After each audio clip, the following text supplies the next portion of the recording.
به نام الله بسیار بخشاینده و بسیار مهربان. عرض سلام و خسته نباشید دارم خدمت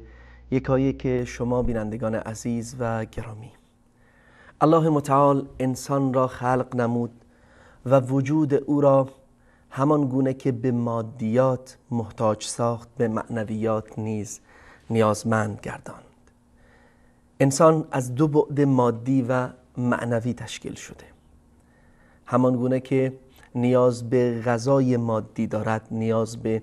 غذای معنوی نیز دارد. همان گونه که انسان از نظر مادی و جسمی بیمار می شود، از نظر معنوی و روحی نیز بیمار می شود. بسیاری از مکاتب بشری، مکتب‌های فکری بشر، هنگامی که فقط به بعد مادی انسان توجه کرده اند و بعد معنوی آن را فراموش ساخته اند، دچار اشتباهی بسیار بزرگ شدند که مکتب مشهور کمونیست در قرن گذشته از مهمترین دلایل شکست این مکتب و این ایدئولوژی این بود که تنها به بعد مادی اهمیت میداد و اما مکتب‌های دیگر که فقط به بعد معنوی نیز توجه می‌کردند یا می‌کنند و بعد مادی را نادیده می‌گیرند، باز هم دچار اشتباه شدند. بسیاری از ادیان ساخته و پرداخته بشر مانند بودایی و برهمایی یا هندوس و همچنین مکتب کنفوشیوس یا همان چینی‌های قدیم و یا مکتب تحریف شده نصرانیت یا مسیحیت که همان راهبان و رهبنه در آن وجود دارد، یعنی مکتبی است تنها روحانی و به جنبه مادی توجهی ندارد یا بسیار اندک و چه بسا انسان را از بسیاری از لذتها و بسیاری از نیازهای مادی طبیعی که الله برای او جایز و حلال دانسته محروم می کند. این گونه مکاتب نیز به انحراف کشیده شده اند و کشیده می شوند و هرگز نمی توانند نیاز بشریت را تأمین کنند. الله متعال از آن جایی که خالق بشریت است و به نیازهای مادی و معنوی آنها آگاه است، پیام آورانی را فرستاد تا اینکه این نیازها را به آنها گوشزد کنند، به ویژه نیاز معنوی را.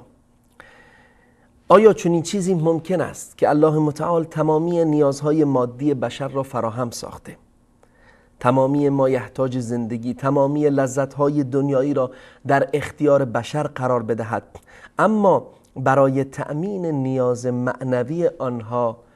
برنامه ای را مشخص نسازد؟ نه، هرگز چنین چیزی صحیح نیست. پس اللهی که مهربان است و حکیم است و مدبر است، از حکمت و مهربانی و تدبیر او بدور است که برنامه ای را برای تأمین نیازهای معنوی بشر نفرستد. آری، این گونه بود که انبیا با خود پیامهایی را آوردند برای هدایت بشریت. قرآن کتاب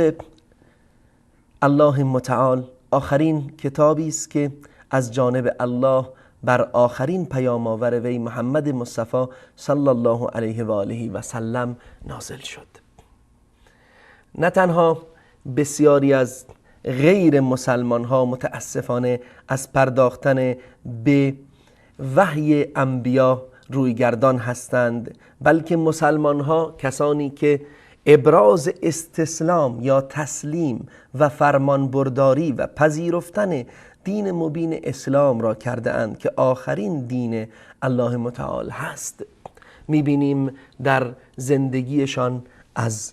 قرآن روی گردانند. به همین خاطر بسیاری از مشکلات امروزه بشریت و حتی در جامعه اسلامی ما شاهد آن هستیم که نشأت گرفته از روی گردانی آنها به منبع زلال وحی است. آیا ما در زندگی مسلمان ها پریشانی و عقب افتادگی و ضعف و ناتوانی را نمی بینیم؟ آیا وابستگی سیاسی، آیا انحطاط اخلاقی، آیا مشکلات اجتماعی را در جوامع مسلمان ها و غیر مسلمان ها نمی بینیم؟ آری، سبب تمامی این مشکلات روی گرداندن از پرداختن به نیازهای معنوی انسانها و یا به تعبیری دیگر از منبع زلال وحی الهی است، زیرا آنها به خودی خود میخواهند که این زندگی را به پیش ببرند و تنها به یک جانب، یعنی نیازهای مادی، بپردازند. به همین خاطر ما مسلمان ها معتقدیم اگر ما به منبع زلال وحی، اگر به کتاب الله متعال قرآن کریم که آخرین برنامه برای سعادتمندی و خوشبختی بشریت، برای رسیدن به سرمنزل مقصود در دنیا و آخرت هست، اگر ما به این کتاب چنگ نزنیم، اگر ما به این منبع عظیم وحی که از جانب الله یکتا آمده پشت بکنیم، خدای ناکرده به همین انحطاط و عقب ماندگی و ضعف و سستی که هستیم ادامه خواهیم داد و هرگز به آن دوران عزت و شکوهمندی که در قرنهای پیشین در آن به سر می بردیم نخواهیم رسید. آری، علت ضعف و انحطاط ما چیزی نیست جز روی گرداندن از منبع زلال وحی و قرآن کریم. برنامه جدیدی که همینک تقدیم حضور شما بینندگان عزیز می شود، برنامه آموزش روحانی قرآن کریم است. از آنجایی که ما برای آشنایی با این کتاب عظیم الهی، برای فهمیدن معانی آن، برای اندیشیدن و تدبر در آن ابتدا باید روحانی آن را بیاموزیم، ما بران شده ایم در شبکه جهانی وصال حق که جمعه هر هفته از ساعت 4 تا ساعت 6 به وقت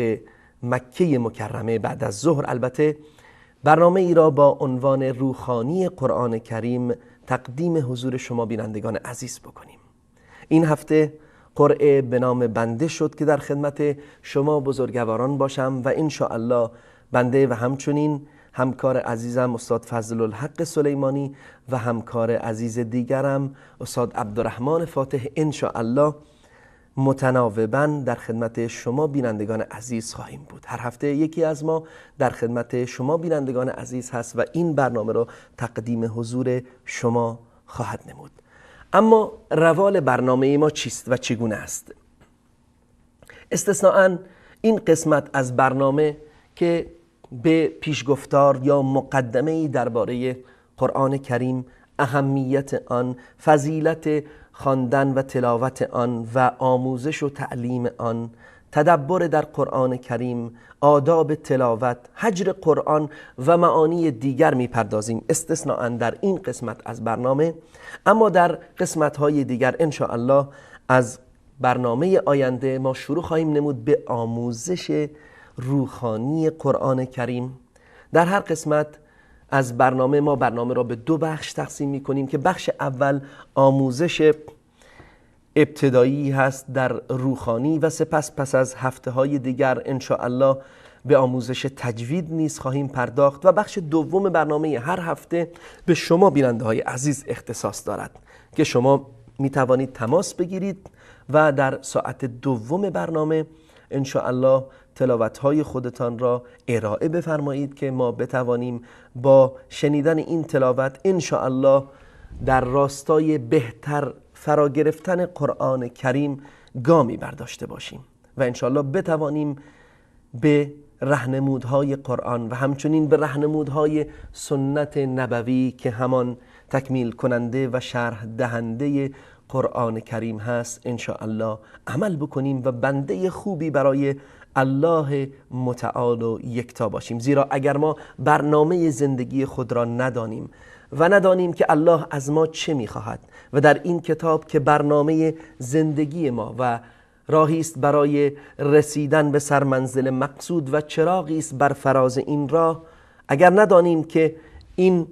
کتاب از ما چه میخواهد هرگز نمیتوانیم به سعادت و خوشبختی برسیم. اولین قدم در راستای فهمیدن آن نیز خواندن قرآن و صحیح تلاوت نمودن آن است با هم میان برنامه ای را ببینیم بینندگان عزیز و پس از آن با بخش دیگر برنامه امشب که همان تعریف قرآن و توضیح مختصر در مورد این کتاب عظیم هست در خدمت شما خواهم بود.